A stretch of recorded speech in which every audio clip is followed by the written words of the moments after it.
Qu'est-ce que vous voulez que je vous dise en 2 heures sur Voltaire? Voltaire, il représente son siècle. Il est né sous Louis XIV, il est mort sous Louis XVI, il représente tout le XVIIIe siècle à lui tout seul. Il est né en 1694, donc le siècle, le grand siècle a encore quelques années devant lui. Il est mort en 1778, le siècle le règne de Louis XVI est déjà commencé depuis 4 ans. Comment peut-on résumer Voltaire? Tout a été écrit sur Voltaire, absolument tout. Les gens qui s'opposaient à Voltaire ont commencé à écrire et à parler sur lui et contre lui, qu'il était encore vivant et même encore fringant. Donc, c'est un petit peu difficile d'imaginer ce qu'on puisse trouver d'original à dire. J'ai envie de vous parler de la façon dont je l'ai découvert. Pourquoi est-ce que j'ai envie de vous parler de Voltaire? Parce que je suis tombé de haut. Je suis tombé de haut en découvrant, en croisant Voltaire au cours de mes études, enfin de mes recherches, j'ai découvert qu'il était non seulement pas ce qu'on nous en avait dit, mais c'était quasiment le contraire, donc c'est gênant. Et j'ai eu l'impression, en lisant beaucoup d'écrits qui ont été faits sur Voltaire, que ça tourne toujours en rond, c'est-à-dire que les gens qui écrivent sur Voltaire écrivent à des gens qui sont déjà convaincus que Voltaire c'était pas bien, alors qu'il me semble qu'il y a quelque chose d'intéressant à faire, à essayer de passer au grand public, ce que fut réellement Voltaire, c'est-à-dire quelqu'un d'extrêmement éloigné de l'image positive qu'on nous en montre. Par où commencer? Je vais déjà commencer par vous dire ce que ça m'a coûté d'essayer de parler de Voltaire. Je suis rentré en communication il y a quelques années. Alors non, d'abord, avant de vous raconter comment je me suis fait insulter publiquement parce que je critiquais le grand homme, je voudrais vous dire que comment j'ai découvert Voltaire, c'est un petit peu par hasard, c'est-à-dire que je ne cherchais pas à faire quelque chose sur lui. J'ai travaillé sur Damien. Damien est un monsieur qui a été écartelé en 1757 pour avoir fait une estafilade dans le dos du roi. Et le dossier Damien est la chose que je connaissais au moment où je faisais mes études le mieux, c'est-à-dire que j'ai vraiment concentré toute ma recherche sur Damien. Et après j'ai lu ce que Voltaire en avait écrit. J'ai dit mais c'est pas possible, pourquoi il raconte des cracks comme ça? Je veux dire c'est n'importe quoi. Il disait vraiment n'importe quoi. Et j'ai ensuite étudié d'autres sujets, et quand je regardais ce que Voltaire disait des sujets en question, je voyais qu'en fait Voltaire disait systématiquement le contraire de la réalité. J'en étais arrivé à une formule: quand vous voulez savoir comment un événement ne s'est pas passé, regardez ce que Voltaire en a dit. Et ça marche à peu près à tous les coups. Alors bon, Voltaire, c'était un menteur, il le disait, mentez, mes amis, mentez, je vous le rendrai un jour. Il avait une formule très jolie, il disait, le mensonge n'est un mal que quand il fait du mal. Si c'est pour la bonne cause, mentez, mes amis, mentez, je vous le rendrai un jour. Je veux dire que la vérité, c'est pas pour les gens de bien, et lui faisait partie des gens de bien, comme disait Guillemin. Donc j'ai essayé, quand j'ai commencé à comprendre ce qu'était Voltaire, mais je commençais seulement au fur et à mesure que je faisais mes études. J'ai appris mes études sur le tard. Hein. J'ai appris mes études en 2001, le 11 septembre 2001, date mémorable. L'Amérique s'en est parmise. Quand j'ai commencé à découvrir ce qu'était Voltaire, j'ai voulu chercher, c'est le moment où je me suis véritablement lancé à essayer de trouver des gens avec qui discuter sur Internet. Hein. J'ai essayé d'ouvrir la discussion avec des gens qui étaient très voltairiens, très pro-Voltaire, et j'ai essayé de dire, écoutez, regardez, Voltaire il a dit ci, Voltaire il a dit ça, et je me faisais envoyer au plot. Enfin, je tombais vraiment sur des gens qui ne voulaient pas discuter. Puis un jour, je suis tombé sur un type tout à fait laïcard, tout à fait militant, laïcard, républicain, et je commence à discuter avec lui, puis à un moment donné, vraisemblablement, je dis quelque chose je dis une chose sur Voltaire à laquelle il ne pouvait pas répondre, et il me renvoie sur une de ses collaboratrices. J'ai pris une volée de bois vert, je me suis fait dire, alors de telle sorte que tout le monde puisse lire, votre haine de Voltaire vous aveugle, votre dévotion au catholicisme et à l'ancien régime ne lui pardonne pas de nous avoir débarrassés des superstitions, de l'inquisition et du fanatisme, et d'avoir contribué à la Révolution française avec ses conceptions d'égalité et de liberté insupportables aux yeux de vos pareils. J'ai presque envie de dire de votre race. Voltaire vous dérange et vous voudriez le tuer. L'ignorance et l'idéologie hargneuse sont les seuls responsables de cette haine de Voltaire. Alors je ne sais pas si vous vous rendez compte, j'essaie de discuter avec des gens pour leur dire, attendez, c'est peut-être pas ce que vous avez dit, et je me fais insulter là.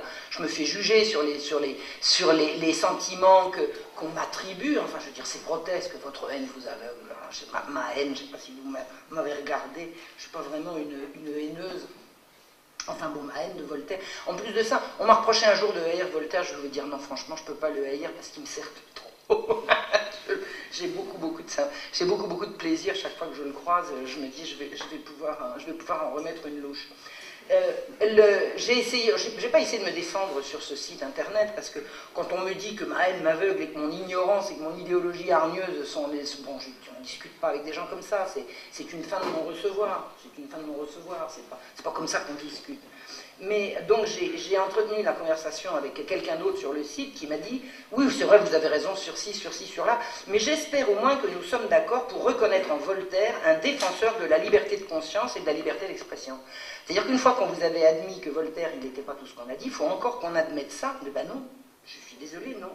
Non, je ne veux pas reconnaître que Voltaire fut le défenseur ni de la liberté de conscience, ni de la liberté d'expression, parce que c'est pas ça que j'ai rencontré. Donc Voltaire nous est présenté partout, et à l'université également, comme un homme courageux, tolérant, partisan de la liberté d'expression, humain, enfin bref, comme un modèle. Bon, vous connaissez la célèbre phrase « Je ne suis pas d'accord avec ce que vous dites, mais je me battrai jusqu'à la mort pour que vous ayez le droit de le dire ». Il n'a jamais dit ça, d'accord? Je pense que maintenant c'est admis qu'il n'a jamais dit ça. Il faut savoir qu'il n'a jamais dit ça, c'est une invention. Et non seulement Voltaire n'a jamais dit ça, mais il a fait exactement le contraire. Si vous saviez la longue liste des gens qu'il a fait embastiller, parce qu'il avait le bras très très long. Donc non, Voltaire n'a jamais dit une chose pareille. Et le Voltaire que j'ai découvert, c'est le Voltaire qu'au fil des ans, beaucoup de gens ont découvert avant moi. Et ces gens-là n'ont simplement pas la parole. Vous me la donnez, je vais vous communiquer. Je vous assure, je ne suis pas la première. Je pense que je ne suis pas la dernière non plus. Mais disons que j'ai une petite audience par l'intermédiaire d'égalité, réconciliation et de vous les jeunes. Donc je vais vous en faire profiter. Mais croyez bien qu'il y a beaucoup de gens avant moi qui se sont escrimés à essayer de faire passer la vérité sur ce triste cire. Alors, je vais vous parler de qui était Voltaire pendant sa jeunesse. Enfin, pas de qui était Voltaire, je ne vais pas vous le résumer, je vais vous faire en quelques touches des citations de Voltaire. C'est Voltaire qui parle le mieux de Voltaire. Pendant la Régence, alors qu'est-ce que c'est que la Régence? En 1715, début du XVIIIe siècle, le XVIIIe siècle il commence à la mort de Louis XIV. Louis XIV meurt le 1er septembre 1715, et une régence s'installe, c'est-à-dire c'est le neveu de Louis XIV qui, pendant la minorité du petit roi, il a 5 ans, le petit Louis XV a 5 ans, la régence, le neveu du roi, entre 1715 et 1723, va assurer la régence. Et la régence est une période tout à fait truculente, amusante, quelquefois violente, en tout cas très très intéressante, et c'est l'époque de la jeunesse de Voltaire. Alors, il y avait à l'époque de la Régence, c'était une époque de ce qu'on a, c'était même pas encore le libertinage, c'est une période de licence, vraiment, au niveau des mœurs. Le régent était un noceur, l'abbé Dubois était un noceur, tous les gens faisaient, c'était orgie, beuverie et tout ce que vous voulez, avec certaines limites quand même, mais vous avez des gens qui ne connaissaient pas de limites, c'était notamment les princes. Et il était extrêmement difficile de poser des limites aux princes. Le roi Louis XIV, alors les princes, c'est-à-dire la famille du roi, le roi Louis XIV les avait plus ou moins laissé faire leurs frasques dans la mesure où pendant ce temps-là, il ne s'occupait pas de politique, mais il y avait... Au moment, Louis XIV avait quand même suffisamment d'autorité pour poser des limites. On peut dire que le régent en a eu nettement moins, et il y avait un prince qui s'appelait le prince de Conti. Il était tellement abominable qu'on l'avait surnommé le singe vert. Alors c'était, bon, physiquement, c'était pas de sa faute, il était hideux, repoussant, contrefait, bossu, crochu, flasque, plantique, de verrues, mais c'était un sadique. C'était un sadique qui allait, qui s'amusait. Qu'est-ce que c'est qu'un sadique? Sade n'était pas encore né, puisqu'il était né il est né en 1740, mais on pouvait être sadique avant la lettre.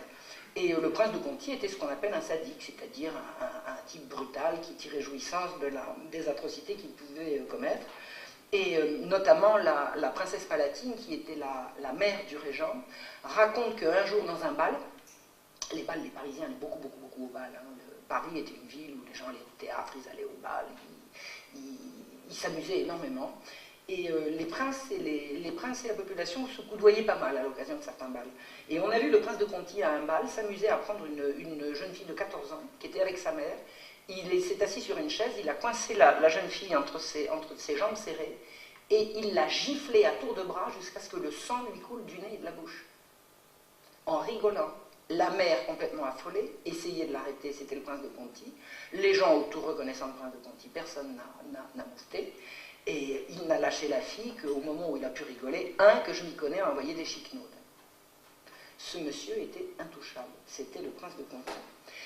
L'affaire la plus affreuse concernant le prince de Conti a eu lieu en 1716. Le prince était allé dans un bordel, Et il avait réclamé à avoir une fille, une gamine de 15 ans.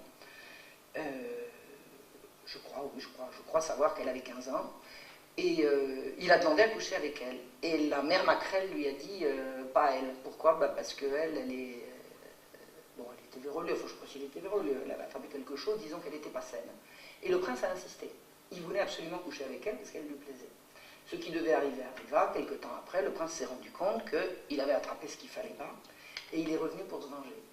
Je ne vous dirai pas ici la façon abominable dont ce monstre a usé pour tuer cette gamine. C'est une atrocité dont je ne veux pas me salir la bouche. Si vous voulez rechercher sur Internet, ça s'appelle l'affaire Montrival, touchant le prince de Conti en 1716, vous pouvez trouver ça. Moi, je ne supporte pas, rien que, je veux dire, si je vous le raconte, je vais être obligé de me faire un dessin, je ne veux pas. Tout le monde a été révulsé, mais comme c'était le prince de Conti, on ne pouvait pas y toucher. Et Voltaire a écrit « Conti, digne héritier des vertus de ton père, toi que l'honneur conduit, que la justice éclaire, qui sais être à la fois et prince et citoyen, et peut de la patrie être un jour le soutien, reçois de ta vertu la juste récompense. Mais pourquoi vais-je ici de ton honneur jaloux, à tes yeux éclairés, retracer la peinture des vertus qu'à ton cœur inspira la nature? Elles vont chaque jour chez toi se dévoiler, plein de tes sentiments, c'est à toi d'en parler, ou plutôt c'est à toi que tout Paris contemple, à nous d'en parler moins qu'à nous donner l'exemple. » C'est-à-dire qu'au moment où tout le monde est révulsé par les atrocités du prince de Conti, Voltaire comprend que ce gars-là est suffisamment puissant, c'est à lui qu'il faut tresser des couronnes, c'est à lui qu'il faut faire des vers. C'est sa protection qu'il faut aller chercher, il l'a eu et il a fait une belle carrière. Voltaire, il était quoi? Il était poète à l'époque, hein. C'était un fils de notaire, il aurait dû faire du droit et devenir comme son papa, il n'a pas voulu, il voulait fréquenter les altesses, les duchesses et les princes. Et il savait faire quelque chose qu'il avait appris chez les bons pères, puisqu'il avait fait ses études chez les jésuites à Louis le Grand, à Paris, et il voulait absolument être poète. Donc un poète, ça vit comment? Eh bien, en faisant en léchant les bottes, disons, des puissants. Il l'avait fait pour le prince de Conti, il l'a fait par ailleurs, et vous allez voir qui. Le régent, au moment où il est arrivé au pouvoir, a trouvé une situation financière de la France absolument catastrophique. C'est-à-dire que l'argent manquait, l'État était endetté, l'État n'arrivait pas à faire face à ses dépenses. Et il a été décidé, parce que le régent, Philippe d'Orléans, était un homme à la fois juste et d'une certaine rigueur, on ne peut pas dire morale sur le plan personnel, mais au niveau de la gestion des affaires, c'est ce qu'il a voulu faire. Il a créé une chambre de justice, c'est-à-dire qu'entre mars 1716 et mars 1717, il a donné 1 an à tous les gens qui s'étaient enrichis sur les guerres précédentes il leur a donné 1 an pour rendre compte de l'état de leur fortune. Et il a créé une chambre de justice qui a jugé tous les gens soupçonnés, à juste titre dans la plupart des cas, d'avoir spéculé sur les fournitures de guerre, d'avoir spéculé sur le blé, d'avoir spéculé sur le malheur des gens, c'est-à-dire de s'être enrichi indûment. Je ne sais pas si vous savez, mais les dernières années du règne de Louis XIV ont été terribles, parce qu'il y a eu des guerres, parce qu'il y a eu des drames climatiques, il y a eu un hiver absolument épouvantable en 1709, etc. Vous avez eu des périodes où le peuple a vraiment énormément souffert de la situation à la fois naturelle et politique. Et pendant ces périodes-là, vous avez des gens qui se sont horriblement enrichis. Dès qu'il y a de la misère, des gens s'enrichissaient parce qu'ils savaient qu'il y avait des besoins qu'on allait pouvoir satisfaire en accaparant, par exemple, des blés, des subsistances ou des fournitures. Et le régent a décidé de faire rendre gorge à ces gens-là. Et vraiment, ça a été la chasse aux malversations. Il y a déjà eu des rois, je ne sais pas lesquels, mais qui ont fait des entreprises de ce type-là. C'était demandé par l'opinion publique. Quand on disait aux gens il faut se serrer la ceinture, les gens disaient d'accord, mais allez chercher l'argent aux riches. Et les riches qui s'étaient indûment enrichis. Alors les résultats ont été assez minces en matière de finances publiques, mais il y a eu quand même des très très jolis scandales. Et vous avez des gens qu'on a arrêtés, mais c'est sans distinction. Vous avez des hauts magistrats qui ont été arrêtés en pleine rue, menés en prison. Il y a des gens, on est allé chercher dans leur cave, on a trouvé des sacs de diamants, enfin, c'est fou, ça a été une entreprise de grand nettoyage et pour faire rendre gorge aux malfaisants. Et là, Voltaire s'est insurgé. Il a écrit « Une ordonnance criminelle veut qu'en public chacun révèle les opprobres de sa maison.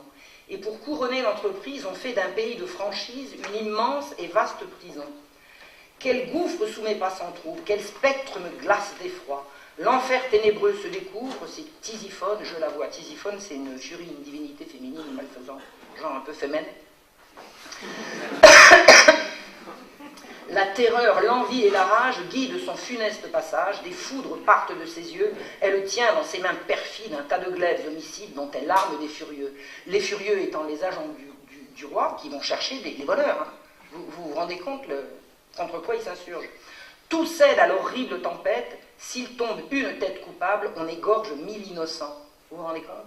Attendez, on recherche des voleurs et des prévaricateurs, et lui, il trouve que... Il estime que quand on en trouve un, on en égorge 1000 qui n'ont rien fait. Et il appelle à la rébellion. On prépare 89, tenez-vous bien. Vieille erreur, respect chimérique, sortez de nos cœurs mutinés. Chassons le sommeil léthargique qui nous a tenus enchaînés. Peuple, s'adresse au peuple, que la flamme s'apprête, j'ai déjà, semblable au prophète, percé le mur d'iniquité, volé, détruisez l'injustice, saisissez au bout de la lisse la désirable liberté. Voltaire en appelle à l'insurrection contre les salauds qui veulent s'en prendre aux riches. Pas aux riches voleurs. Parce qu'il ne s'agissait pas de faire payer les riches, mais les riches voleurs, les gens qui avaient volé.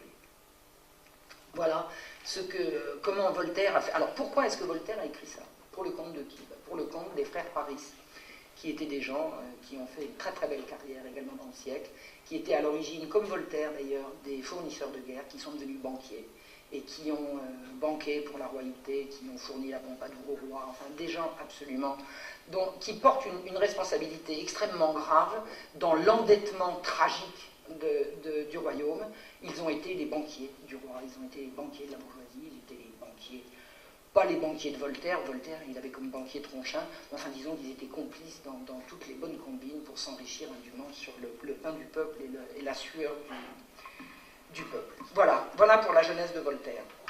Alors, on me dit que Voltaire était pour la liberté d'expression. Alors, il y a quelqu'un, il y a plusieurs personnes pendant le siècle qui ont eu à souffrir de la conception qu'avait Voltaire de la liberté d'expression. Vous avez d'abord un monsieur qui s'appelait Lefranc de Pompignan. Lefranc de Pompignan a voulu rentrer à l'Académie en remplacement de M. Maupertuis. Maupertuis était un savant, c'était également un écrivain, il était académicien. Voltaire détestait Maupertuis, parce que Voltaire détestait beaucoup de gens. Et Lefranc de Pompignan a fait, au moment où il a été reçu, lui, à l'Académie, un discours d'éloge de Maupertuis, dans lequel il a critiqué sévèrement, mais avec des mots pesés. J'ai lu tout à fait le discours de Lefranc de Pompignan, où il a mis en cause le mouvement des Lumières. Le mouvement des Lumières, c'était un mouvement qui faisait beaucoup de bruit. C'était l'encyclopédie, c'était Diderot, c'était d'Alembert, c'était tous ces gens-là. Le mouvement des Lumières, c'était un mouvement qui, dans ce qu'on appelait la République des Lettres, a fait beaucoup de bruit. Et Lefranc de Pompignan n'aimait pas, parce que c'était un catholique fervent, il n'aimait pas la façon de faire des Lumières, et il a fait un discours d'introduction dans lequel il a pris position, ce que les autres ne se gênaient pas pour faire. Voltaire a tellement harcelé Lefranc de Pompignan de ses libelles, de ses moqueries, c'est une ignominie ce qu'il a pu écrire. Lefranc de Pompignan a été obligé de quitter Paris. Il ne pouvait plus vivre à Paris. C'est-à-dire qu'une campagne haineuse de Voltaire a fait en sorte que Lefranc de Pompignan soit obligé de déménager. Alors ça, c'est pour la liberté d'expression. Il y a un autre personnage qui est, à mon avis, encore beaucoup plus sympathique à mes yeux que n'a été Lefranc de Pompignan. C'est pas que Lefranc de Pompignan a été à mes yeux antipathique, simplement c'est que je ne l'ai pas approché par la lecture, alors que j'ai un peu plus approché Élie Fréron. Élie Fréron était un monsieur qui avait la passion de la littérature, et il avait appris ce qu'on appelle la critique littéraire auprès d'un monsieur qui s'appelait l'abbé Desfontaines, qui lui avait expliqué comment on pouvait, à partir d'un texte, d'une pièce de théâtre, d'un roman, d'un livre, rédiger une critique littéraire qui soit à la fois un éloge de ce qui est bien fait, une critique de ce qui l'est moins, et qui permette de tirer, disons, la littérature vers le haut, et surtout de donner envie aux lecteurs de lire les livres en question, de la critique littéraire, voilà. Et Élie Fréron était critique littéraire. Et il avait une formule qui disait « Parcere personis, dicere de vitis ». Ça veut dire épargner les personnes, mais dénoncer leurs défauts. C'est-à-dire jamais d'attaque ad hominem. Le principe de Fréron a été de dire, si, et ça s'est vérifié dans beaucoup de situation. Monsieur de Voltaire, admettons, je ne peux pas le sentir, il fait une pièce qui est bien, là je dis ça c'est bien, même si je l'aime pas.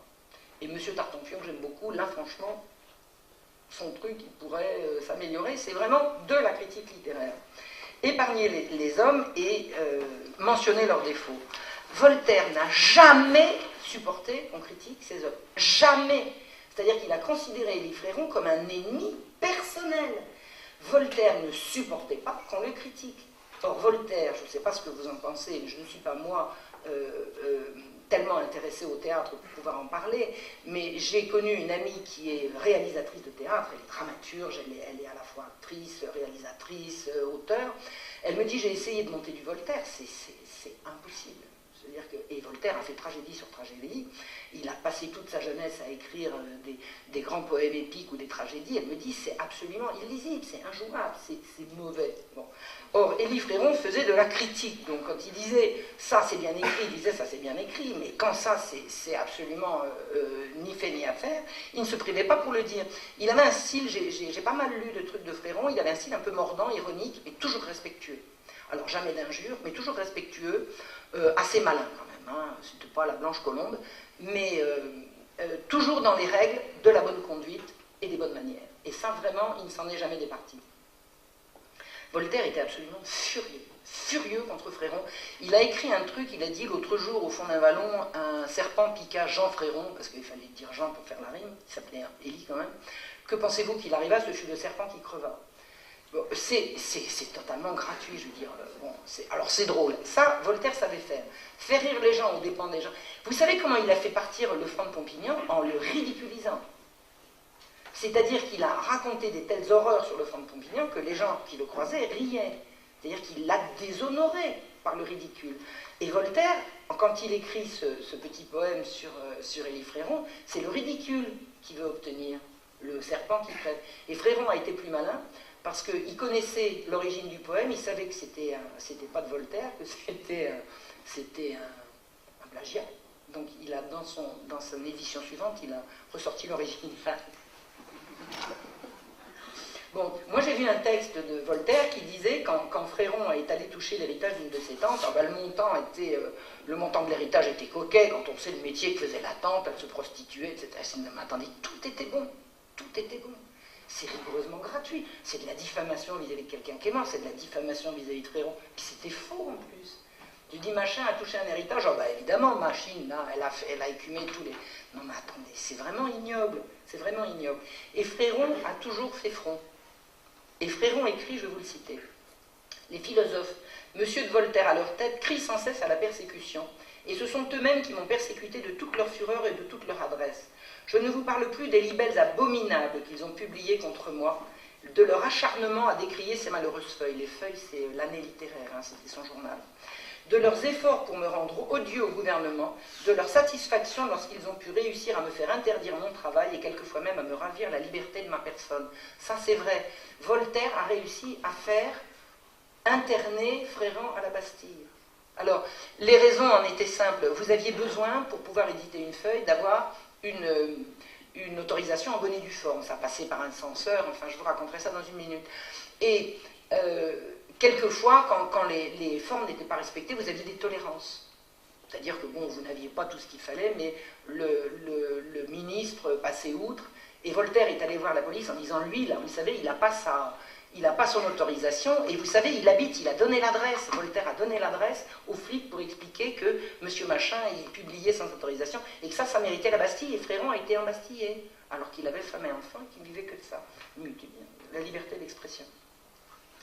Donc, pour pouvoir publier son année littéraire, finalement, la situation de Élie Fréron s'est arrangée. Il a eu un censeur, c'est-à-dire qu'il allait voir le ministre, et le ministre se mettait avec lui pour désigner un censeur. Et un censeur, c'était quelqu'un qui lisait un texte avant parution pour dire c'est conforme aux bonnes règles, aux bonnes mœurs, à la loi. Enfin, la censure passait et on pouvait choisir un censeur. Si le ministère agréait le censeur pouvait être désigné, ça pouvait être vous, ça pouvait être moi. Le censeur n'ayant pas intérêt à se tromper, puisque lui-même répondait à un certain nombre de critères qui étaient les bonnes mœurs, les bonnes manières, voilà, enfin, l'idéologie dominante. Donc c'est comme ça que ça se passait. Ça se passait par un censeur. Et le censeur de Élie Fréron était agréé par les autorités, mais il était harcelé par les Lumières, harcelé. Chaque fois que Fréron faisait une critique de quelque chose, de quelqu'un... Alors, je vais vous dire la secte, ne croyez pas que j'accuse moi les Lumières d'avoir été une secte, c'est comme ça qu'on disait à l'époque. Hein, on disait la secte des philosophes, la secte des encyclopédistes, la secte des jansénistes. C'était pas franchement amical, mais c'était quand même, c'était très courant. Et donc Fréron dit qu'il a été harcelé, pas lui, le censeur était harcelé par la secte dès qu'il laissait passer une critique. C'est-à-dire qu'en fait, les gens des Lumières et Voltaire en tête auraient voulu que le censeur se fasse leur porte-parole. Et le censeur n'était pas là pour ça. Alors au bout d'un moment, le censeur, il a dit, écoutez, moi j'en ai marre, je ne peux pas être harcelé comme ça, je rends mon tablier. Alors Fréron est allé voir le ministre et il lui a dit la chose suivante. On va choisir, vous allez choisir un censeur, mais je ne le connaîtrai pas. C'est-à-dire que on va trouver un médiateur qui portera mes papiers au censeur, que je ne connaîtrai pas. Est-ce que vous êtes d'accord? Le ministre dit d'accord. D'accord, c'est très bien comme ça. Donc le système fonctionne, Fréron écrit ses textes, les donne au médiateur, le médiateur va les porter au censeur, le censeur les porte à l'imprimerie, ça passe, le texte est censuré, il est passé, et la secte continue de pousser des hurlements. Et chaque fois que le censeur n'était pas connu, mais la secte à chaque fois se remanifestait en disant que c'était un scandale. Et alors je reprends le témoignage de Fréron. Il dit « Ce cruel manège a duré près de 4 ans. » Ah non, le médiateur a fini par démissionner. Le médiateur a fini par démissionner.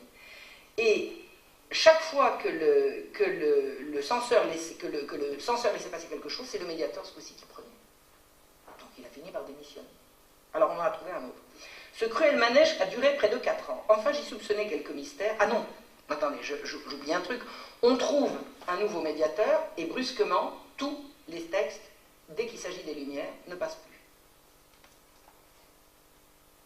Censuré, censuré, censuré, censuré. Or, Élie Fréron écrit toujours de la même manière.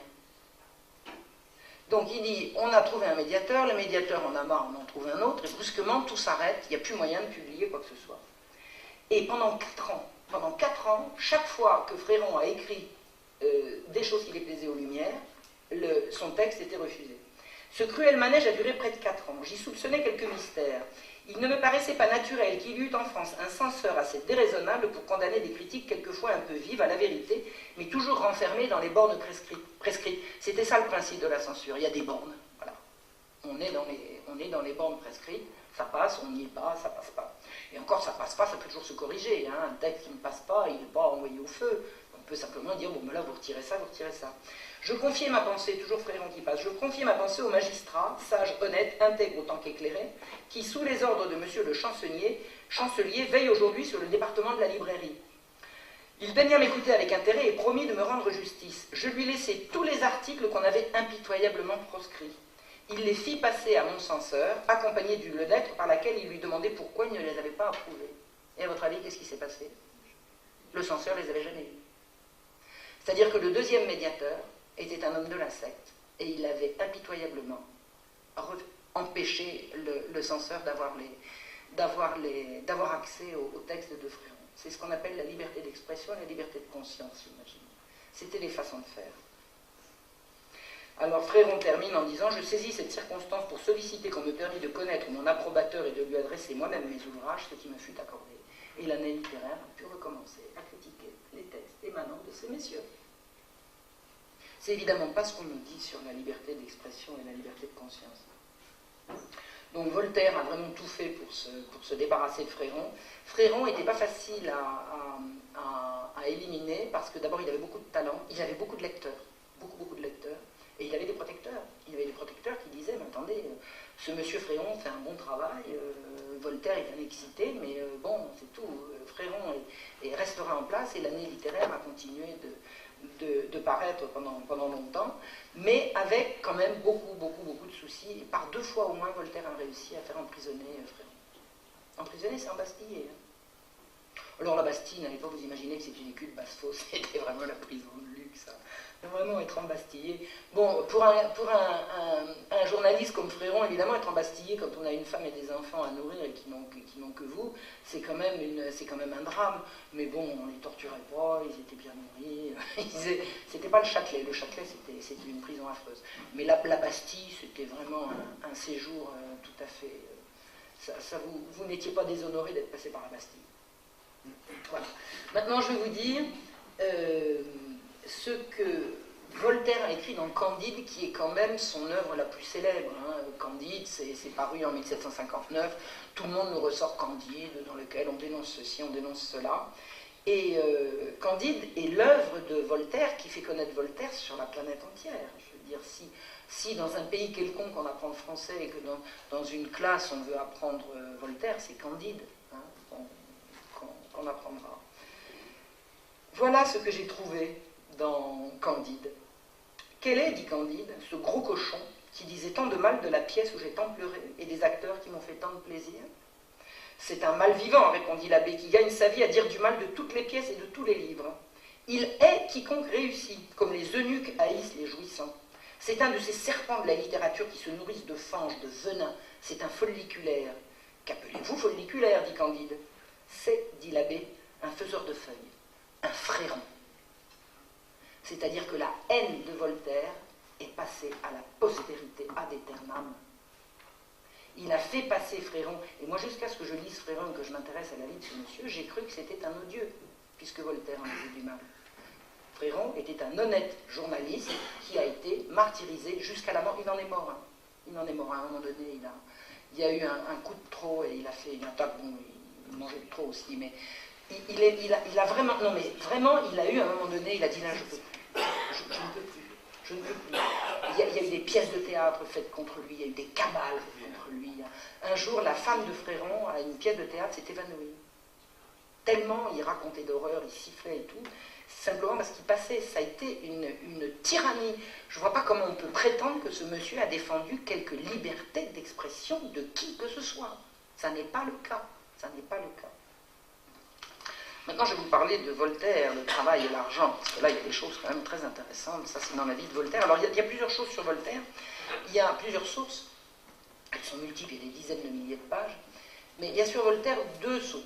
Il y a ce qu'il écrit pour le public, c'est-à-dire ce qu'il veut qu'on croie, et ce qu'il écrit aux gens, c'est-à-dire ce qui n'est pas censé être publié, qui a été publié quand même, c'est comme ça qu'on le sait. Mais il y a ce qu'il écrit, comme Candide, comme ses tragédies, comme ses pièces de théâtre, ses contes, bon. Et il y a ce qu'il écrit, il y a sa correspondance, et sa correspondance c'est énorme, énorme, il y a tout dans la correspondance de Voltaire. C'est dans la correspondance de Voltaire que vous voyez Voltaire, véritablement. Donc, quand il écrit le siècle de Louis XV et qu'il ment comme un arracheur de dents sur Damien ou sur ceci ou sur cela, c'est moyennement grave. Mais là où on voit la véritable influence de Voltaire, le rôle très important qu'il a tenu dans le siècle, parce qu'il écrivait partout, il écrivait à toute l'Europe, c'est dans sa correspondance qu'on le trouve. Et je vais vous raconter une anecdote qui a duré quand même 2 ans, sur un événement qui a duré quand même 2 ans, qui va vous éclairer sur qui était le bonhomme. En novembre 1759, Voltaire devient comte de Tournai, parce qu'il a acheté, en fait, il a loué à vie, une terre à côté de Ferney. Alors, il avait acheté Ferney. Est-ce que vous êtes déjà allé à Ferney? Vous savez où c'est Ferney? C'est vraiment au bord, c'est tout à côté de Genève, c'est sur la frontière suisse. Voltaire, quand après avoir fait des ennemis partout, et le roi de France l'avait assez vu, on a demandé, il a dit je m'en vais, on lui a dit très bien, bon vent, et surtout ne revenez pas. Donc il cherchait un endroit où se poser, il avait passé toute sa vie chez les uns, chez les autres, chez son amie Madame du Châtelet, il était propriétaire de rien. Et puis, vers cette époque-là, il venait de passer la soixantaine, il a eu envie de se poser, alors il a acheté une maison à Genève qui s'appelle Les Délices, et après il a acheté un domaine qui s'appelle Ferney, puis après il a acheté Tournai, et puis après il a acheté encore une maison à Lausanne, et il est devenu comte de Tournai. Alors la maison de Tournai, il paraît qu'elle était sans intérêt, mais elle lui donnait le titre de comte, et ça, Voltaire, il voulait être comte. Là, il voulait une particule. Donc il est devenu comte de Tournai. Et en fait, il n'avait pas vraiment acheté la terre de Tournai, il l'avait louée à vie. Enfin, c'était une espèce de micmac assez alambiqué, avec le président de Brosse. Alors le président de Brosse, c'était un magistrat au Parlement de Dijon. C'était un monsieur qui expliquait de littérature, et je crois à juste titre. Je pense que c'est un monsieur qui a laissé, alors je ne suis pas rentrer dans les détails, mais j'ai lu quelques critiques de ce qui se disait à l'époque. C'est un monsieur qui savait écrire et qui disait des choses intéressantes. Un magistrat tout à fait honnête, tout à fait probe, et qui était voisin de Voltaire, au bord de Genève, tout près de la Suisse. Hein, quand vous êtes à Ferney, vous passez en Suisse à pied, et la terre de Tournai jouxtait véritablement la terre de Ferney. Et en novembre 1759, le président de Brosse écrit à Voltaire pour savoir s'il a payé 14 moules de bois à un paysan. Alors un moule, j'ai calculé, un moule c'est à peu près 2 stères 35, un truc comme ça, de bois. Et pourquoi est-ce que le président de Brosse écrit ça à Voltaire? C'est parce que le paysan a vendu du bois à Voltaire et il n'a pas été payé. Donc, en janvier 1761, 14 mois plus tard, le président de Brosse revient à la charge et écrit à Voltaire. Alors, on a toute cette correspondance, hein, tout ça, je vous cite. Agrée, monsieur, que je vous demande l'explication d'une chose tout à fait singulière, que je trouve dans le compte de mes affaires que l'on vient de m'envoyer du pays de Gex pour les années 59 et 60. Novembre 69, on arrive à janvier 61. C'est un article des paiements qu'a fait le nommé Charlot Baudy d'une coupe de bois que je lui avais vendue avant notre traité. Il me porte en compte et en paiement 14 moules de bois vendus à M. de Voltaire à 3 patagons le moule. Alors, j'ai fait le calcul pour essayer de voir à quoi ça pouvait correspondre. Ça correspond à 32 stères. 32 stères de bois. Je ne sais pas s'il y en a parmi vous qui savent ce que c'est que 32 stères de bois, c'est une sacrée pile. Il faut abattre du bois pour avoir 32 stères. C'est vraiment un gros tas de bois. Un stère, c'est 1 mètre cube. 32 mètres cubes, vous savez, les bois là, qu'on aligne le long des maisons, moi j'ai ça chez moi. 32 stères, c'est impressionnant. À 3 ou 4 francs la livre pour un moule, j'ai calculé que ça représentait à peu près, pour un moule de bois, 4 jours de travail pour 10 gars, parce qu'à l'époque, il n'y avait pas de tronçonneuse. Hein. Aujourd'hui, c'est déjà du boulot de faire un stère de bois, avec le tracteur pour le sortir, la fendeuse pour le fendre, et puis la tronçonneuse pour le tronçonner. À l'époque, tout ça, ça se fait à la main. Donc, ça va être l'équivalent du temps aujourd'hui multiplié par 10 gars. Donc, à titre de comparaison, on peut dire que Voltaire aurait dû l'équivalent de 3 000 € à peu près. Ce qu'il devait payer pour le travail de 10 gars. Mais le travail de 10 gars qui revenait sur un paysan, qui s'était chargé de la chose, de l'entreprise, et c'est lui qui avait porté le bois à Voltaire.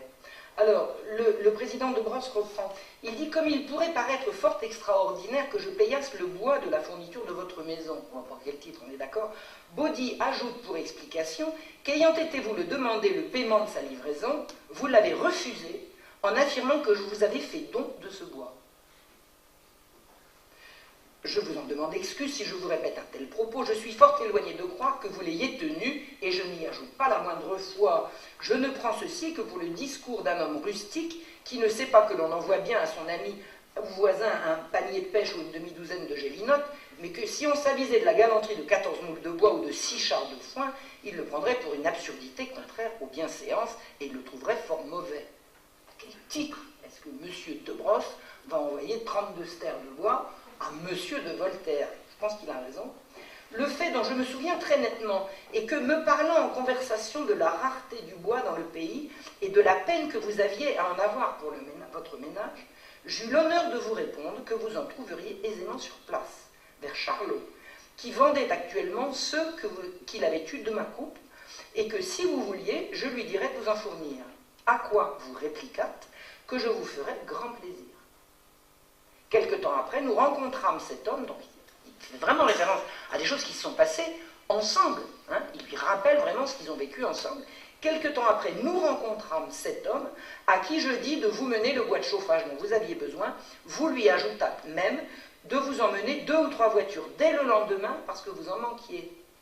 Alors voitures, bois, c'est des troncs, hein, c'est des troncs d'arbres pour des cheminées, il faut charger tout ça. Puis il faut tirer la haridelle et tout, enfin faire marcher la haridelle. J'espère que vous voudrez bien faire incontinent payer cette bagatelle à Charlot. Parce que comme je me ferai infailliblement payer de lui, Il aurait infailliblement aussi son recours contre vous, c'est qu'il ferait une affaire du genre de un homme tel que vous ne peut point avoir. On n'imagine pas M. de Voltaire appelé en justice parce qu'il ne veut pas payer pour l'équivalent de 3 000 € de bois de chauffage. Vous imaginez. Alors Voltaire répond, mais il parle d'autre chose. Alors il parle vaguement de 4 moules de bois, on est passé de 14 à 4, et il parle de fagots. Vous savez, des fagots et des bûches, c'est pas pareil. Hein. À soulever, moi je soulève des fagots, Et ça a été repris. Hein. Vous avez des historiens comme par exemple Jean Aurieux, qui est très très critique de Voltaire, mais qui le défend quand même au bout du compte. Voltaire dit, Jean Aurieux dit Voltaire a eu des problèmes pour l'histoire de fagots. Non, ce n'était pas des fagots. 14 moules de bois, ce n'est pas des fagots, ce sont des bûches, ce sont des troncs. Donc Voltaire répond en évoquant 4 moules de bois et pas 14, mais toujours sans dire s'il les a payés. Alors le 11 février 1761, un mois est encore passé, le président revient à la charge. Je ne vous parle plus de Charlie Baudy, ni des 4 moules de bois, lisez 14, c'est un chiffre que vous avez omis, nous appelons ça un lapsus lingué. J'ai peut-être tort de vous en parler, si je vous en ai parlé peut-être trop au long. Ça n'a été que comme ami et voisin, en qualité d'homme qui vous aime et vous honore, n'ayant pu m'empêcher de vous représenter combien cette contestation allait devenir publiquement indécente. Soit que vous refusassiez à un paysan le paiement de la marchandise que vous avez prise, près de lui, soit que vous prétendassiez faire payer à un de vos voisins une commission que vous lui avez donnée. Je ne pense pas qu'on ait fait à personne un présent de 14 moules de bois, si ce n'est à un couvent de capucins. Voltaire ne répond pas. Charles Baudy l'assigne. Il est appelé en justice le 31 juillet 1761, 30 mois après la livraison, et probablement 20 mois après qu'il ait brûlé tout le bois, et qu'il se soit chauffé avec. L'affaire est appelée en audience au bailliage de Gex le 22 septembre suivant. Voltaire explose, mais il nie pas. Il ne peut pas nier. Il nie pas les faits. Il explose. Il écrit au premier président, au président honoraire, au procureur général, à tous les membres du Parlement de Dijon, à tous les amis du président de Brosse. Comment ce type ose me prétendre me faire payer?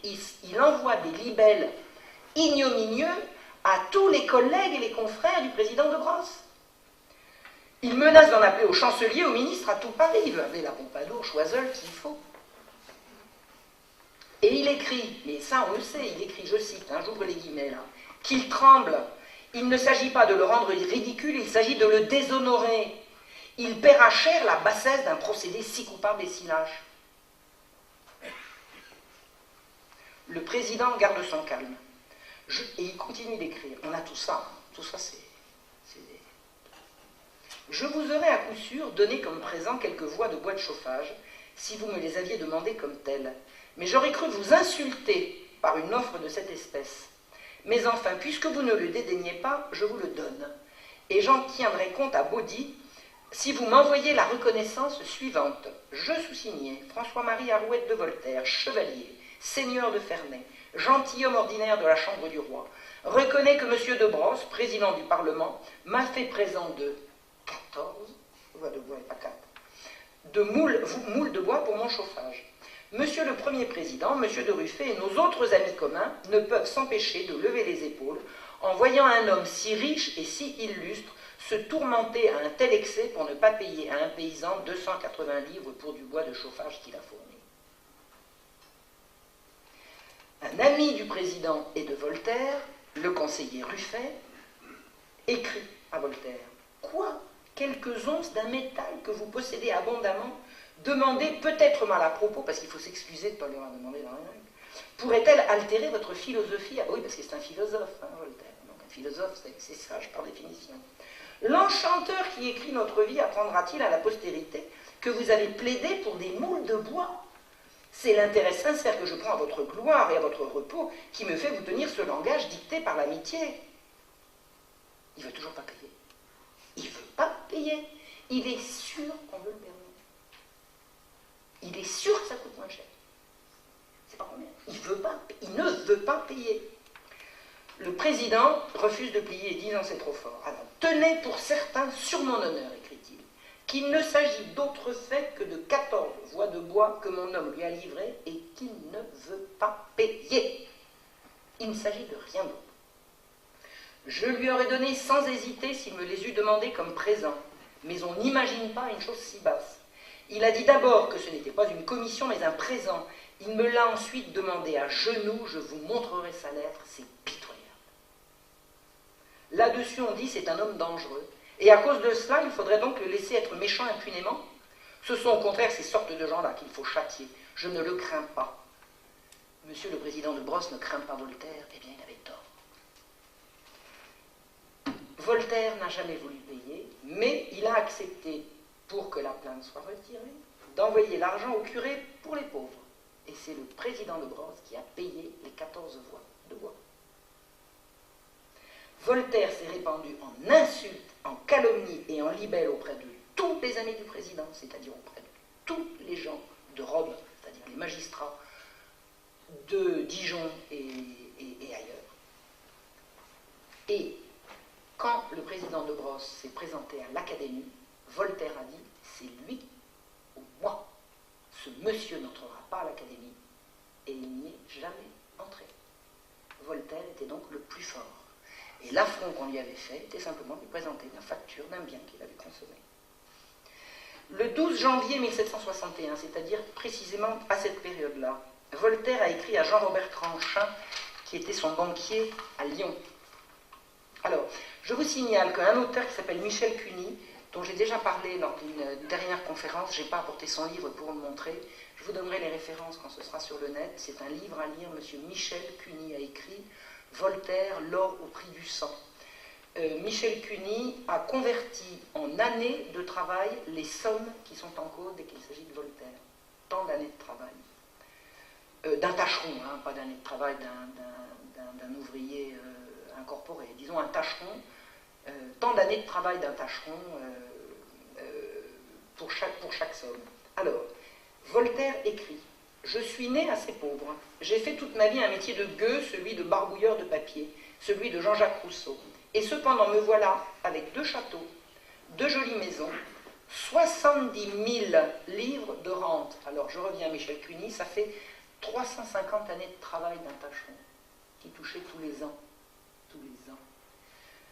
200 000 livres d'argent comptant, 1000 années de travail, et quelques feuilles de chêne en effets royaux que je me donne garde de compter. Savez-vous qu'en outre, j'ai environ 100 000 francs, 500 années de travail, placés dans le petit territoire où j'ai fixé mes tabernacles. C'est-à-dire que Voltaire touchait par an, rien qu'en intérêt de son capital placé en rente, c'est-à-dire nonobstant ses châteaux, ses maisons et ses actions dans la traite triangulaire et tout, et ça et le reste, simplement en intérêt de l'argent qu'il prêtait. Je vais vous expliquer comment ça se fait. Le prêt à intérêt était interdit. Donc quand on voulait placer son argent, on le donnait à quelqu'un qu'on avait besoin, et en échange, ce quelqu'un vous versait une rente. Voilà. Donc Voltaire était toujours à aller voir des aristocrates qui étaient toujours désargentés parce que l'argent leur filait entre les mains. Donc Voltaire déposait son argent chez ces gens riches et il en percevait des rentes. Donc il percevait en rente, uniquement en rente, plus de 400 fois ce qu'il a refusé de payer pour le bois. Tout le reste payé, d'accord? Il avait château, truc, machin, tout, il avait absolument tout, et il refuse de payer ce pourquoi il touche 400 fois l'équivalent par an. Alors, j'ai rapporté au prix du ster de bois pour aujourd'hui, c'est comme s'il avait refusé de payer 3 200 € pour un revenu annuel tout frais payé de 1 280 000 € par an. Voilà pour Voltaire. Voltaire, la paix et la tolérance. Alors là, on a trouvé des trucs. Alors là, je dois beaucoup à Michel Cuny, que je viens de vous nommer.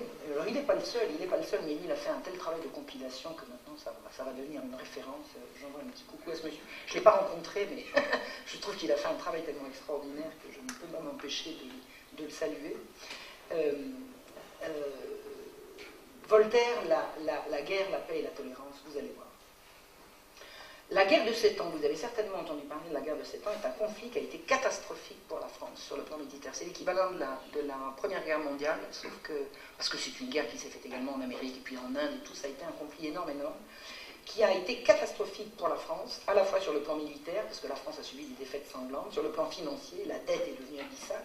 Alors la dette, vous savez qui c'est qui finançait tout ça? C'était les bons amis de Voltaire, ceux du début, là, les frères Paris. Et sur le plan économique, parce que la France a perdu ses colonies, parce que la prédominance de l'Angleterre sur la France, elle date de la défaite de la guerre de 7 ans. La guerre de 7 ans, ça commence en 1756. Les hostilités commencent en 1756. Et ça va être... Déjà, la France est dans une sale situation sur le plan financier, mais là, ça va être la catastrophe. Et le 1er novembre 1756, c'est-à-dire 2 mois après le début des hostilités, Voltaire écrit à son très cher ami le maréchal-duc de Richelieu. Alors Richelieu, quand on parle du XVIIIe siècle, c'est l'arrière-petit-neveu du cardinal. Donc quand on dit Richelieu au XVIIIe siècle, c'est lui, c'est le maréchal, c'est pas le cardinal. C'était un monsieur avec qui... Alors pourquoi est-ce que Voltaire connaissait un monsieur aussi important, qui était un intime du roi, hein, parmi toutes les frasques sexuelles de Louis XV, il y avait toujours le maréchal de Richelieu qui était derrière, qui était un osseur, lui aussi, un type, sur le plan des mœurs. On ne peut pas dire qu'il était léger, c'était rien moins que léger, c'était vraiment des brutes. Enfin, lui, c'en était une. Et il était très très ami avec Voltaire, parce que simplement, ils avaient usé leur fond de culotte au collège. Le collège Louis le Grand, c'était quoi? C'était le meilleur de l'éducation, payé très cher pour ceux qui savaient payer, un peu moins cher pour ceux qui payaient un peu moins, et puis gratuit pour les autres. Mais c'était un lieu, le lycée Louis le Grand à Paris, il est toujours rue Saint-Jacques, hein, c'était le lieu où des gens comme le fils du notaire pouvaient faire 6-7 ans d'études avec ceux qui allaient devenir ministres. Hein. Et tout le carnet d'adresses mondain de Voltaire s'est constitué à ce moment-là. Donc il était resté ami avec le maréchal-duc de Richelieu, et il lui écrit 2 mois après le début des hostilités. Alors, avant ça, un mot sur les relations de Voltaire avec le roi de Prusse. Frédéric II, roi de Prusse, était un admirateur de la langue de Voltaire. Il trouvait que Voltaire écrivait très bien, et le roi de Prusse se piquait de poésie. Et il envoyait ses poésies à Voltaire pour que Voltaire les lui corrige. Et puis, comme il avait beaucoup d'admiration pour Voltaire, il lui avait demandé de venir à la cour de Berlin, à Potsdam. Et Voltaire, qui n'arrivait pas à se faire bien voir du roi de France, il s'est dit qu'à défaut du roi de France, le roi de Prusse, ça irait très bien. Et Voltaire s'est rendu en Prusse à l'invitation de Frédéric, et il y est allé 2 fois. Ils se sont rencontrés 2 fois, et Voltaire a quitté le roi de Prusse en 1753, mais comme un voleur, la queue entre les jambes, avec des histoires absolument effroyables. Le roi de Prusse lui a envoyé des sbires pour l'empêcher de passer la frontière. Enfin, il était parti en enlevant des trucs. Mais ça s'est terminé, mais en jus de boudin. C'est quelque chose de honteux. Et Frédéric s'y disait, mais c'est pas possible. Frédéric a écrit des choses horribles sur Voltaire, parce qu'il avait à la fois une admiration pour son génie, pour sa plume, mais il disait que c'était un type abominable, qui n'avait absolument aucune morale, enfin, il était voleur. Genre, on raconte une anecdote, je pense qu'elle est vraie, parce qu'elle est digne, elle est de source digne de foi. Voltaire était payé grassement pour être chez le roi de Prusse, et il s'est fait payer le voyage depuis Paris jusqu'à là-bas, alors qu'il allait toucher des 1000 et des 100. Il arrive et puis il fallait lui rembourser ses notes de frais. Enfin bon, admettons. Donc Frédéric a accepté de lui payer ses notes de frais. Et il était logé, nourri, blanchi, et puis pas que lui, et également les gens. Voltaire pouvait recevoir une dizaine de gens à sa table, c'était Frédéric qui payait. Et quand Frédéric invitait Voltaire à dîner, il arrivait que Voltaire, au milieu du repas, prenne les chandelles pour aller chercher quelque chose qu'il avait oublié dans sa chambre, et il oubliait les chandelles dans sa chambre. C'est-à-dire qu'en fait, il piquait les chandelles. Non mais attendez, alors tout le monde le savait. Bon, enfin, c'est la petitesse, Enfin, si par ailleurs il avait été un grand bonhomme, on pourrait éventuellement lui passer ça. Enfin, toujours est-il, tout ça pour vous dire que les relations entre Frédéric enfin, le séjour de Voltaire chez Frédéric, c'est très très mal terminé, très très mal.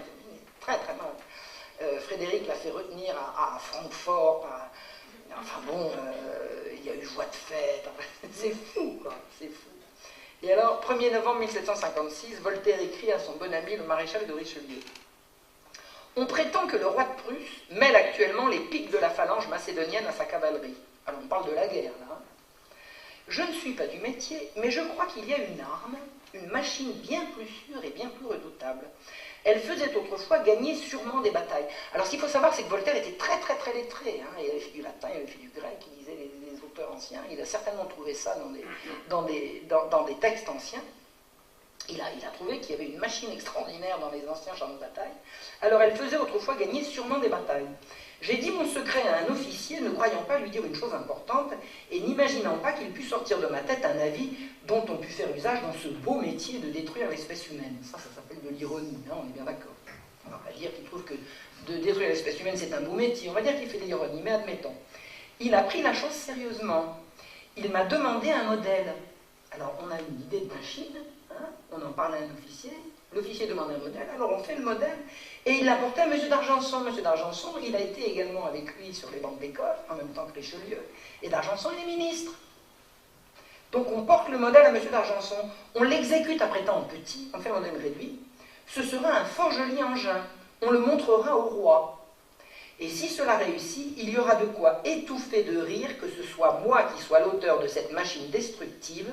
Je voudrais que vous commandassiez l'armée et que vous tuassiez force prussiens avec mon petit secret. C'est-à-dire qu'en fait, Voltaire invente une machine pour aller tuer les soldats de son bon ami Frédéric. En fait, il se venge. En 1757, il écrit à l'époux de sa nièce, le marquis de Florian. J'ai oublié de vous dire qu'un petit coffre sur le char, avec une demi-douzaine de doubles grenades, ferait un ornement fort convenable. J'ai honte, moi, barbouilleur pacifique, de songer à des machines de destruction. Mais c'est pour défendre les honnêtes gens qui tirent mal contre les méchants qui tirent trop bien. En un mot, cette machine peut faire beaucoup de bien et ne peut faire aucun mal. Ah bah, si elle tue des Prussiens, on est bien d'accord que c'est pas grave. Je la regarde après l'invention de la poudre comme l'instrument le plus sûr de la victoire. C'est pacifique, ça. Il est en train d'inventer un char d'assaut. Le 18 juin 1757, il écrit de nouveau à son ami Richelieu. « Donnez-vous le plaisir, je vous en prie, de vous faire rendre compte par Florian. » Florian, hein, c'est le mari de sa nièce. Alors, il avait deux nièces, une avec qui il couchait. Enfin, moi, j'ai toujours trouvé ça scandaleux, mais bon, moi, je suis vieux jeu, je suis ringard. On ne couche pas avec sa nièce. Lui, si. Lui, si. C'était pas sa nièce par alliance, hein. C'était la fille de sa sœur. C'était sa nièce. Bon, cette nièce-là avait une sœur, c'est pas lui qui couchait avec, c'est M. Florian. Donc, il s'est dit quand même. Donc, je reprends. Donnez-vous le plaisir, je vous en prie, de vous faire rendre compte par Florian de la machine dont je lui ai confié le dessin. Il l'a exécutée. C'est-à-dire qu'il a tellement envie de voir sa machine.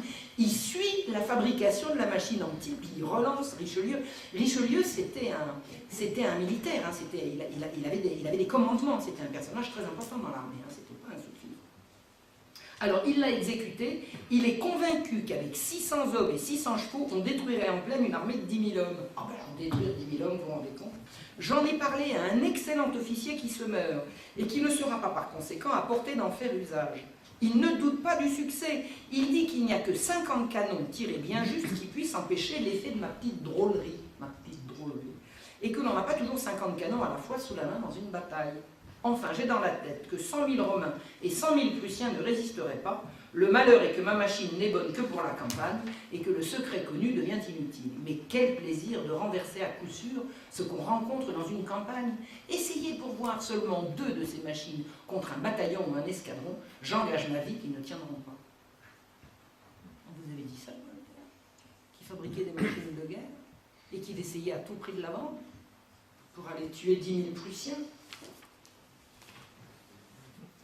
2 ans plus tard, la guerre fait encore rage. Le 26 mai 59, il écrit toujours à Florian.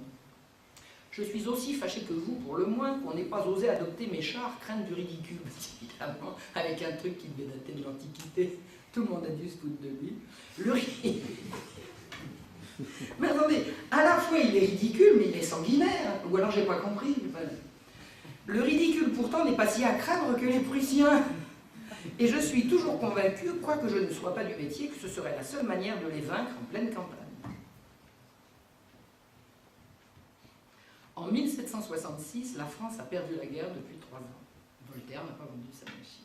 Voltaire philosophe sur les conséquences dramatiques de la guerre sur la population. Parce que qu'est-ce qui se passe dans une guerre, hein? Il y a des hommes qui sont tués, donc il y a moins de population. Donc comment est-ce qu'on fait pour renouveler la population? Ah ben voilà, notre philosophe va vous donner la solution. Il explique. La philosophie humaine commence à l'emporter beaucoup sur la superstition barbare. La superstition, c'est le christianisme, hein, c'est l'amour du prochain, c'est toutes ces horreurs-là. À l'égard des princes dont vous me parlez, qui souhaitent tant la population et qui la détruisent par leur guerre. Ah oui, parce qu'il faut savoir que l'obsession démographique, elle parcourt tout le siècle. On n'a jamais assez de population. Il faut toujours peupler. Alors on veut toujours peupler, mais on fait des guerres. Alors qu'est-ce qu'il faut faire? Alors je reprends. À l'égard des princes dont vous me parlez, qui souhaitent tant la population et qui la détruisent par leur guerre, je voudrais qu'ils fussent condamnés, eux et tous leurs soldats, à engrosser 30 ou 40 000 filles avant d'entrer en campagne, et qu'il ne fût permis de tuer personne sans avoir auparavant donné la vie à quelqu'un. Je ne sais rien de plus naturel et de plus juste. Ah ben le viol collectif. Alors, je vous autorise, si vous avez l'impression que je comprends mal, de m'expliquer. Parce que moi, quand je lis ça, je suis tellement sidéré que je me dis, il y a peut-être un truc qui m'a échappé.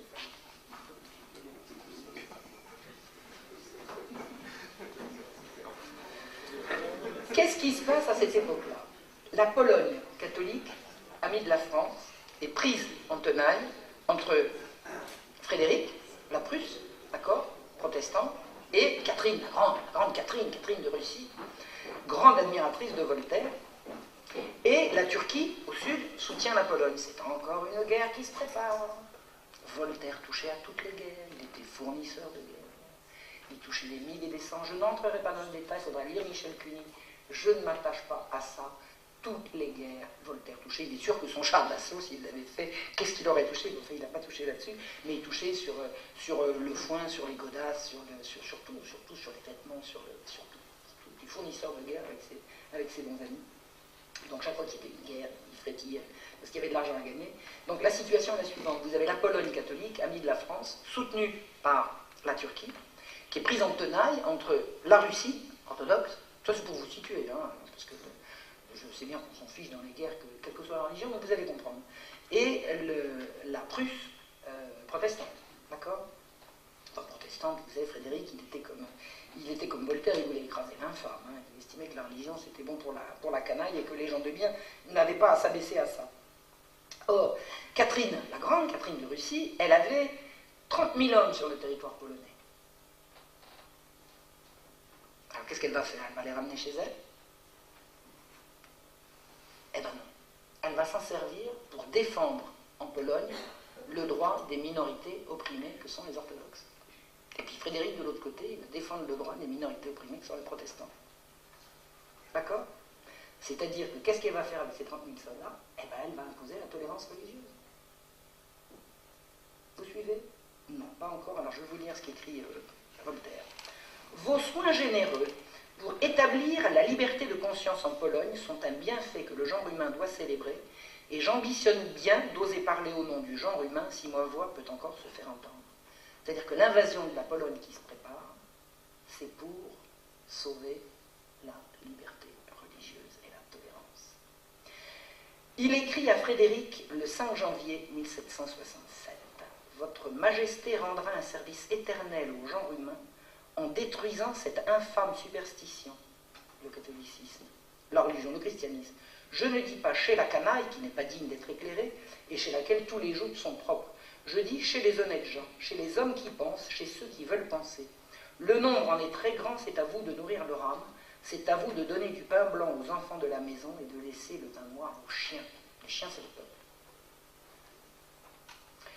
Il écrit ensuite à Frédéric ces choses assez plaisantes et qui a l'air de la contradiction de soutenir l'indulgence et la tolérance les armes à la main.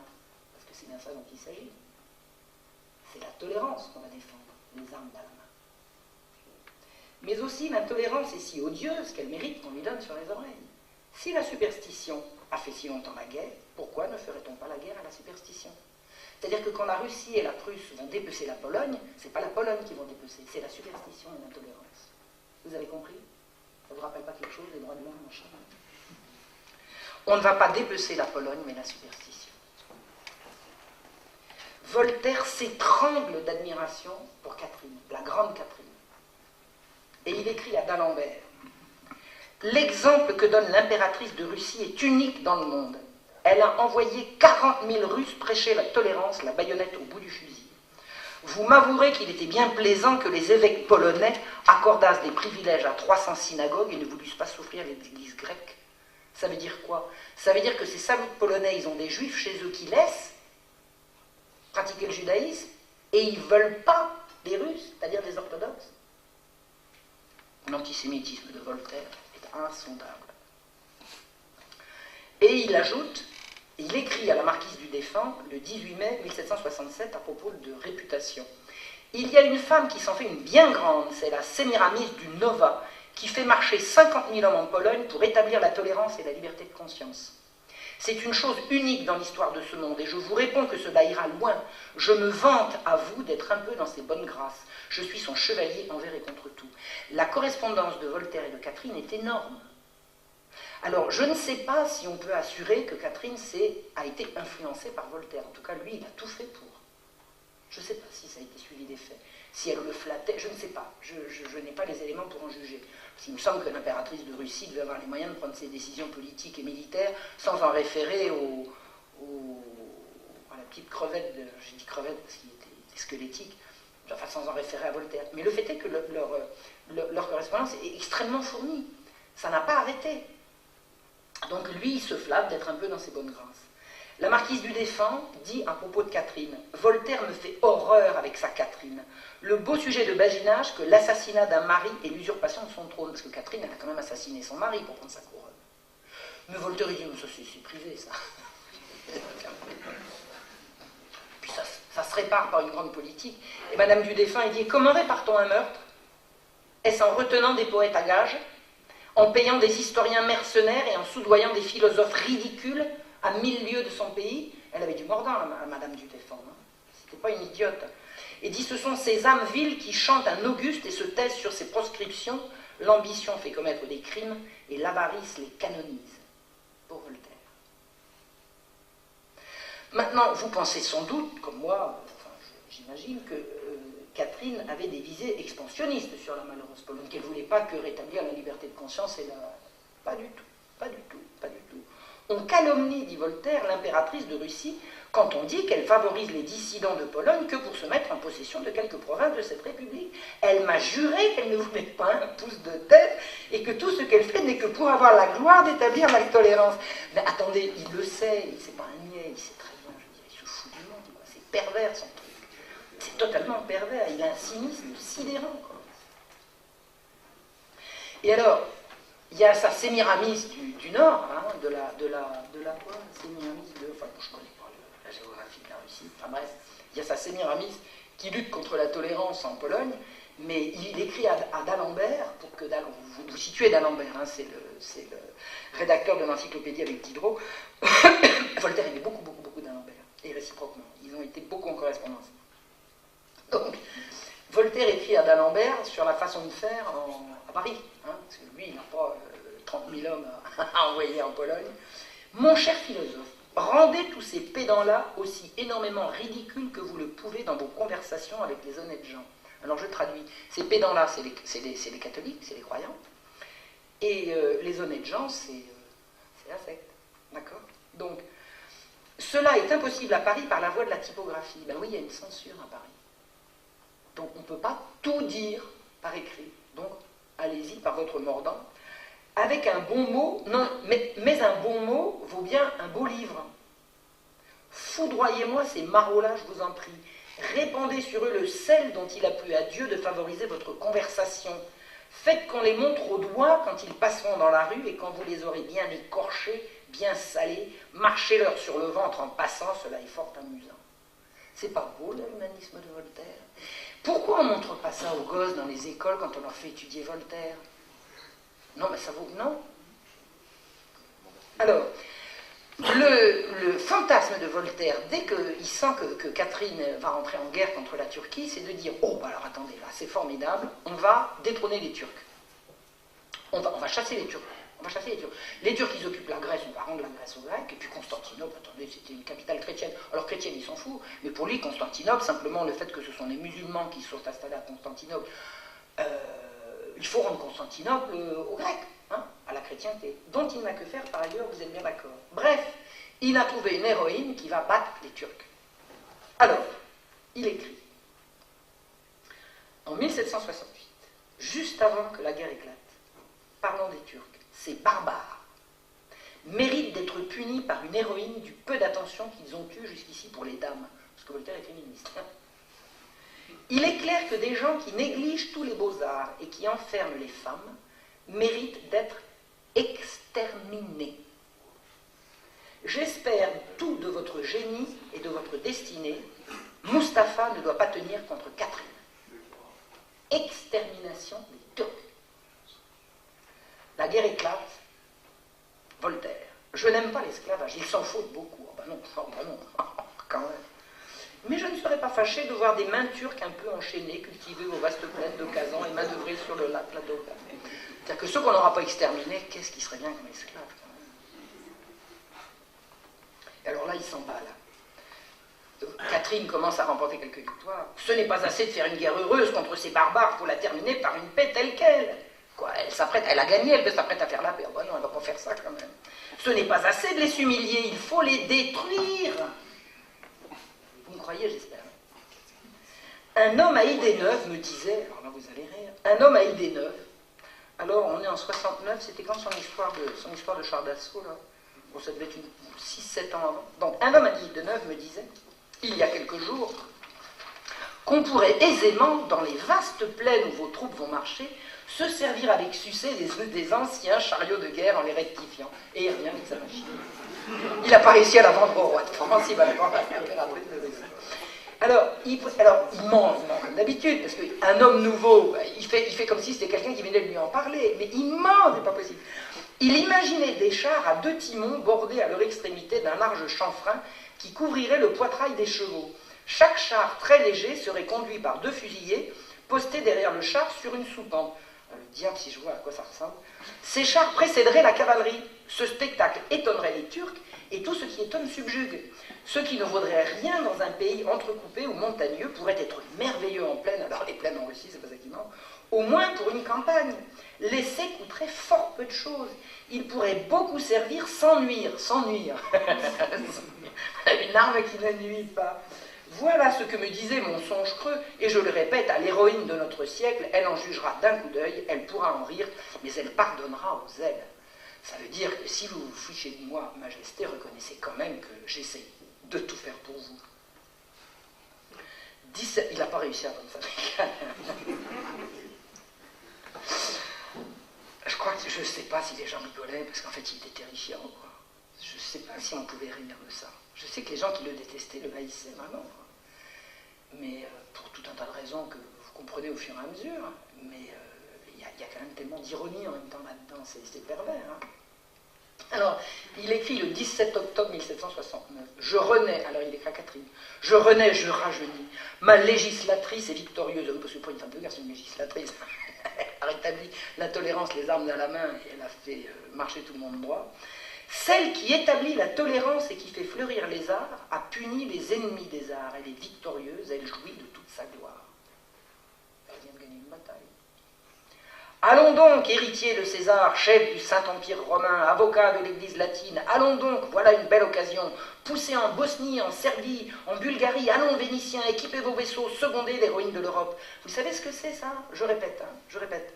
Allons donc, héritier des Césars, chef du Saint-Empire romain. C'est pas Catherine, ça. Là, il s'adresse à l'impératrice d'Autriche. Allons, Vénitiens, poussez donc en Bosnie, allons, Vénitiens, équipez vos vaisseaux, secondez l'héroïne. Il est en train d'en appeler à la guerre totale de toute l'Europe pour aller soutenir Catherine. Catherine fait une guerre victorieuse contre les Turcs, il voudrait que tout le monde s'y mette. Il pousse à la guerre. Mais il n'aime pas ça. Ben non, il n'aime pas la guerre. Ah ben non. Ah ben non. Mais le 30 octobre, votre Majesté impériale me rend la vie en tuant des Turcs. Permettez que j'envoie à votre Majesté la copie de la lettre que j'ai écrite au roi de Prusse. Parce que alors là, il s'est fâché avec le roi de Prusse et il voulait lui tuer ses soldats avec son char d'assaut. Mais il ne pouvait pas s'empêcher de continuer de correspondre avec Frédéric. Donc il envoyait des... Il était obséquieux. Enfin bon. Il envoyait des flatteries aux uns et aux autres, et la copie des flatteries aux uns et aux autres. Alors, permettez que j'envoie à votre majesté la copie de la lettre que j'ai écrite au roi de Prusse. Et comme vous êtes pour quelque chose, j'ai cru devoir la soumettre à votre jugement. Et extrait de la lettre que Voltaire a écrite au roi de Prusse. La politique n'est pas mon affaire. Je me suis toujours borné à faire mes petits efforts pour rendre les hommes moins sots et plus honnêtes. Je me borne à souhaiter très passionnément que les barbares turcs soient chassés incessamment du pays de Xénophon, de Socrate, de Platon, de Sophocle et d'Euripide. Si on le voulait, ce serait bientôt fait. Mais on a entrepris autrefois 7 croisades de la superstition et on n'en entreprendra pas une croisade d'honneur, on laissera tout le fardeau à Catherine II. C'est-à-dire qu'en fait, il se plaint auprès de Frédéric que Frédéric ne va pas relancer son armée pour aller soutenir la Russie contre les Turcs. C'est bien ça que ça dit. On est bien d'accord. Et ce qu'il demande, c'est la libération de la Grèce.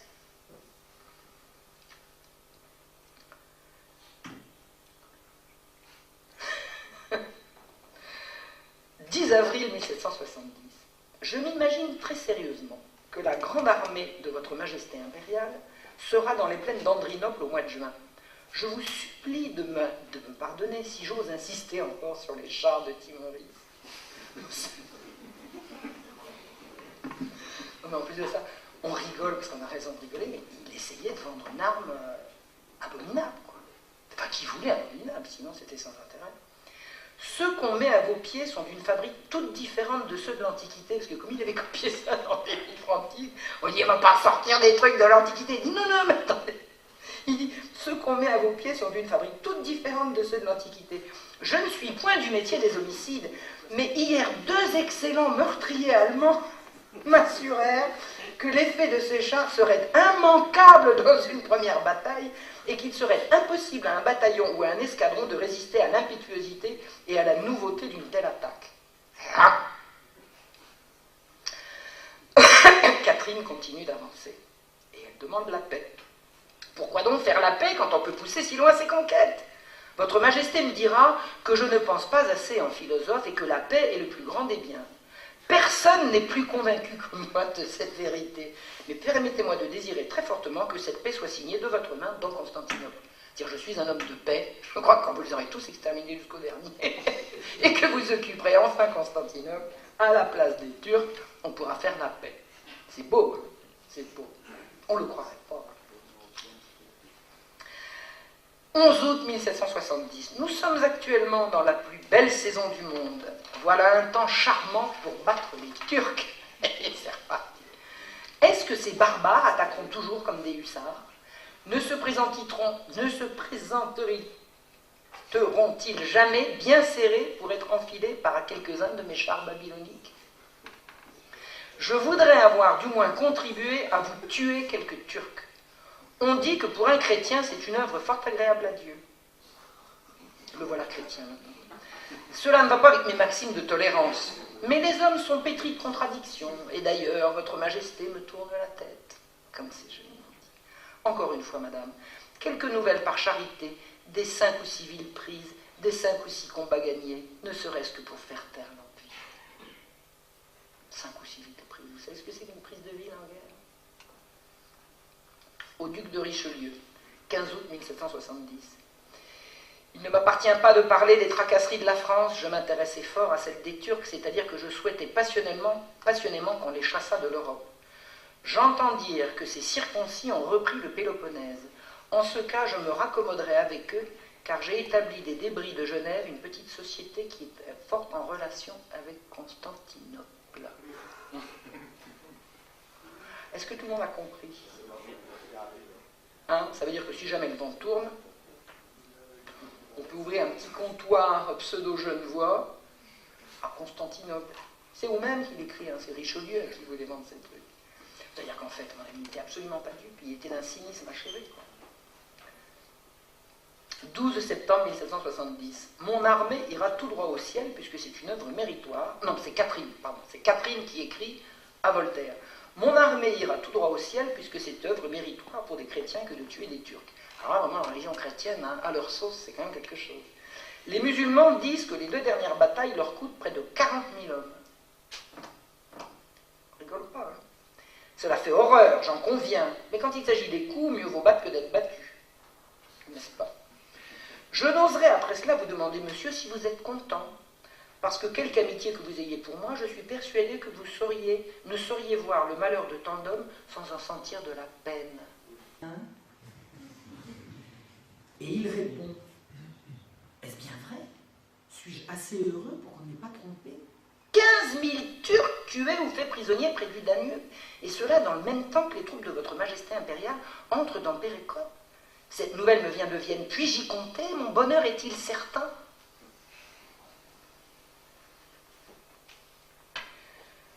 La dernière, après on ouvrira la discussion si vous voulez. Il écrit au roi de Prusse le 28 octobre 1773.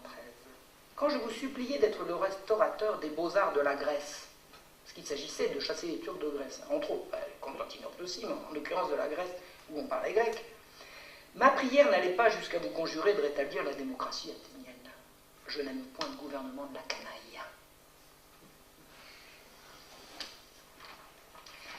Voltaire a posté des dizaines de milliers de lettres à travers toute l'Europe. On n'a pas fini de lire. On n'a pas fini de lire. Incidemment, je vous ai expliqué qu'il était immensément riche. Il ne payait pas la poste. Vous savez pourquoi? Parce qu'il y avait des gens qui étaient exemptés de la poste, c'était les seigneurs, c'était les puissants pour tout un tas de raisons. D'ailleurs, vous savez, la franchise postale, ça s'explique pour des raisons d'activité X ou Y. Donc il se mettait derrière des gens qui avaient la franchise postale pour ne pas payer ses lettres. Parce que je ne sais pas pourquoi il aurait payé ses lettres. Et il s'est débrouillé pour ne payer aucun impôt sur les domaines qu'il a achetés, à côté de la Suisse. Voilà pour Voltaire. Donc j'aurais pu vous en mettre comme ça, je vous en ai mis 10 pages, j'aurais pu vous en mettre 25 ou 30, mais il faut s'arrêter à un moment donné. Donc c'est ce que je vous ai proposé, le Voltaire de la tolérance, les armes à la main, le Voltaire de la Régence qui lèche les bottes des tortionnaires, de pauvres gamines de 15 ans, et qui... Enfin voilà, c'est un personnage, je ne comprends pas qu'on le défende. Je ne comprends pas qu'on le défende. Mon avis, si, enfin je comprends qu'on le défende, mais on le défend si on ne l'a pas lu. Si on lit Candide et qu'on lit certains passages de Candide, ça peut sembler amusant, mais voilà. Voilà ce que j'ai découvert de Voltaire. Je peux vous raconter éventuellement tous les mensonges qu'il raconte sur Damien, les mensonges qu'il raconte sur l'archevêque de Paris, les mensonges qu'il raconte sur tout, chaque fois qu'il écrit sur quelque chose, il ment. Il ment, admettons que ce soit pour la bonne cause, la tolérance. Vous avez compris ce que c'est que la tolérance pour Voltaire? Voilà. Donc je vous remercie et je répondrai volontiers à vos questions, ou alors on peut animer, pas forcément moi qui réponds aux questions, on peut également voir entre vous, si vous voulez, qu'une discussion s'installe.